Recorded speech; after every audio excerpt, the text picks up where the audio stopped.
han venido matando gente. Actualmente, ¿cómo están los datos? Van 50 personas asesinadas en todo el país, 36 de ellas en Cali. Ustedes se han dado cuenta que en Cali es donde se está concentrando la mayoría de represión, la policía, el ejército disparando directamente a la gente. La cifra más grave es que hay más de 600 desaparecidos en el país. 600 personas, especialmente jóvenes, que han capturado y no se sabe dónde están. 12 violaciones sexuales por parte de la policía a las mujeres que han tenido protestando. Incluso hay denuncias donde las mismas mujeres policías permiten estos abusos por parte de sus compañeros. 28 personas han perdido los ojos, porque ustedes saben que el ESMAD, cuando tira la turbidora, que es esa que suena, la rellena con bolinchas, con puntillas, y pues claro, eso le pega a uno en el cuerpo y principalmente en los ojos. Colombia está quebrada. Iván Duque quebró a Colombia. ¿En cuánto está quebrado? Aquí abajito dice, en 38 billones de pesos. ¿Ellos qué pretendían? Recoger 26 billones de pesos con la reforma tributaria que todos nosotros, por estar en el paro, pues logramos que quitaran del Congreso. Pero lo más grave es que 12 billones de pesos lo esperan recoger con la privatización de empresas. Hay una empresa grande que quieren privatizar que se llama ISA, Empresa de Interconexión Eléctrica. Si a ISA la privatizan, todos los recibos de la luz se nos van a incrementar, porque actualmente nosotros pagamos es por lo que consumimos, pero no pagamos por el derecho a tener luz. El país tiene en deuda externa, paga 30% de todo lo que recoge el país, el 30% lo destina a pagar la deuda externa, que son los créditos que saca el Banco Mundial. ¿Cuál es el problema de eso? Que la mitad la usa para pagar la deuda y la otra mitad para pagar los intereses. ¿Qué quiere decir esto? Ustedes saben que tiene una deuda y si usted me da 10.000 pesos y me paga 5.000, me abona 5.000 a la deuda y 5.000 por intereses, pues usted sigue teniendo una deuda de 5.000 y yo le sigo cobrando intereses. Esta es la tercera reforma tributaria que propone Duque. Las dos anteriores fueron en el 2018 y 2019. Se llamó Ley de Financiamiento y Ley de Crecimiento. ¿Qué hizo esas dos reformas tributarias? Les quitó en impuestos 9 billones de pesos a los bancos y 12.3 billones a las empresas mineras. Supuestamente era para que crearan más empleo, pero más empleo no se ha visto.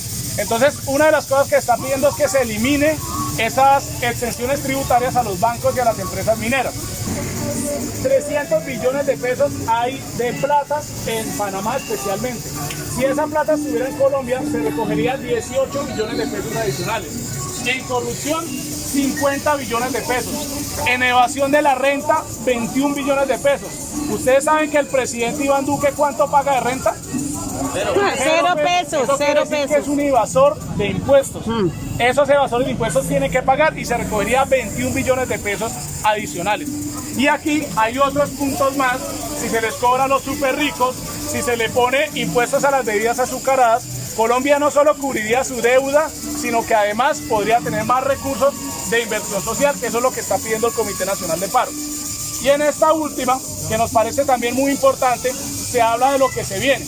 3 elementos importantes: reforma a la salud, reforma pensional y reforma laboral. ¿Qué plantean en la reforma pensional? Lo de siempre, subir la edad de jubilación, pero lo más grave es que quieren privatizar Colpensiones. ¿Ustedes saben cuál es la otra empresa grande de pensiones en el país? Porvenir. ¿Y de quién es Porvenir? De Sarmiento Angulo. Las pilas con Sarmiento Angulo, ¿no? Vea una, la reforma laboral. En la reforma laboral hay 3 propuestas grandes. Primera, bajar el salario mínimo para todos. Segunda, bajar el salario mínimo solo para los jóvenes. Si aquí hay alguien que tiene menos de 26 años y consigue un trabajo, la empresa está en todo el derecho de pagarle menos porque es de menos de 26 años. Ahora pretenden 2 cosas adicionales. La primera, que tengamos que pagar pólizas por enfermedades.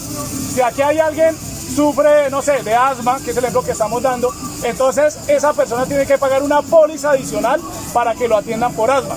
Si alguno de ustedes, que la mayoría son camioneros, Dios no lo quiera, tiene un accidente, se parten unos huesos, tienen que pagar una póliza adicional para que los atiendan por fracturarse los huesos.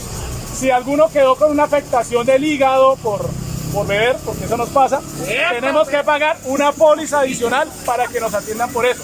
Ahora, ¿cuál es el problema? Si alguien tiene 3 enfermedades, ¿cuántas paga? 3 pólizas adicionales.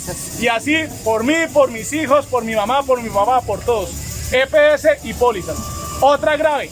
Resulta que la APS ahora puede decir, no, es que usted se enfermó del hígado porque usted no ha hecho caso y usted siguió tomando. Entonces, como usted siguió tomando, entonces usted tiene que pagar un impuesto por no haberse cuidado. O sea, nos van a cobrar adicional por no habernos cuidado supuestamente. Otra grave, van a acabar con los hospitales. Actualmente, desde la ley 100, han acabado 1000 hospitales públicos en el país y van por el resto de hospitales públicos. ¿Y cuál es el más grave? El hospital cancerológico. El hospital cancerológico actualmente es público y lo quieren privatizar porque Sarmiento Angulo está haciendo su hospital cancerológico. Entonces, esos son los elementos por los cuales no debemos aflojar en este paro nacional. Ya llevamos 15 días. Mire, en Colombia nunca hemos tenido dictadura, entre comillas, pero ya Colombia en 15 días superó más muertes, desaparecidos, violaciones que en cualquier otra dictadura que había en Sudamérica en solo 15 días. Entonces la idea es para que no aflojemos y de verdad la intención es que esta información la podamos replicar así en este paquetico y podamos seguir sumándole gente al paro porque esto tiene que continuar. ¿Listo? Esa es la información. Nos pueden escuchar. Gracias. Nos pueden escuchar. Nosotros tenemos un programa de radio de lunes a viernes de 8 a 10 de la noche en la 97.3, que es Villavo FM. O nos pueden buscar en Facebook y en Instagram como Disonante Radio. Allá esas imágenes están para que hagamos cadenas de WhatsApp, para que sigamos informando y pues para que no aflojemos. De verdad, muchísimas gracias. Los que quieran, les podemos dar el paquetico acá. Y pues la idea es que no los votemos, ¿no? No, la idea es compartir. Vale. Entonces, si no tienen paciencia, ya... ¿Se da cuenta? Es una mierda. Sí, este gobierno es una mierda. La gente se retire de los paros y eso. Pero eso hace falta de que concienticen a la gente, a los conductores, sí, porque acá el poquito... Te explica. Sí. Estos son palabras mayores.